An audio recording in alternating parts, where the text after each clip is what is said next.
Leading the Whitewater Valley into the future of how you get news. The best coverage in the Whitewater Valley from the best news source. Kicks 96 and WHON Video News with Jeff Lane.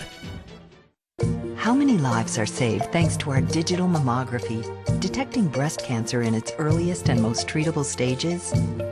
More than you know. More than you know is closer than you think. Reed Hospital and Healthcare Services. Welcome to Kicks 96 and WHON Video News. It's Thursday, July the 3rd. I'm Jeff Lane. A sentencing hearing was held this morning in Wayne Superior Court 2 for Leonard Dickey. Dickey pled guilty last month to murdering Cambridge City teenager Tara Pickett. As expected, Dickey was sentenced to life in prison with no possibility of parole, with another 50-plus years tacked on for lesser associated charges. Wayne County Prosecutor Mike Shipman spoke on behalf of Tara's parents and family members who were in the courtroom.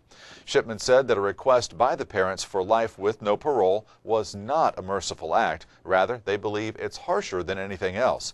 Shipman had considered seeking the death penalty, but ultimately chose to honor the family's wishes of life with no parole. At his age, this is a death penalty sentence regardless. He'll die in prison. Dickey's public defender is Timothy Neal. He said that Dickey is extremely remorseful and accepts responsibility for the murder. Still, Dickey chose not to say anything in court. Another separate molestation case against Dickey was dropped. He can't spend another day in prison than what our plea agreement calls for. So going through a second trial in another courtroom would be an exercise in futility because it would have no impact. When he passed sentence, Judge Gregory Horn called Dickey's actions, quote, absolutely horrific and unfathomable. An ordinance has appeared on the Monday night agenda for Richmond Common Council that is bound to raise some eyebrows. The ordinance would impose a food and beverage tax in Richmond. It will be on first reading, which is basically an introduction to council. It's part of an expedited push to convert what will soon be the old Reed Hospital into a conference center, which could include a hotel and restaurant. The Richmond-Wayne County Convention and Tourism Bureau has expressed the need for a conference center for several years.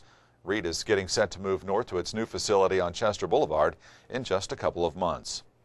And the name of the Lewisburg man killed in a crash with a dump truck yesterday has been released. 32-year-old Nuzio Bordonaro died at the scene of a crash on State Route 503 at the north edge of West Alexandria. Authorities now believe that Bordonaro may have been paying more attention to his cell phone than the roadway. The calendar function on the phone with the day's date was open when deputies found it. Bordonaro drifted left of center and into the path of an oncoming dump truck. That driver, who is from Wilmington, suffered non-life-threatening injuries. It's the latest in a series of recent fatal crashes in Preble County. 11 people have died on Preble County roadways this year. Just a quick note, no video news tomorrow as we take a day off for an extended holiday weekend. This has been Kicks 96 and WHON Video News. I'm Jeff Lane. Have a great 4th of July holiday. Leading the Whitewater Valley into the future of how you get news. The best coverage in the Whitewater Valley from the best news source. Kicks 96 and WHON Video News with Jeff Lane.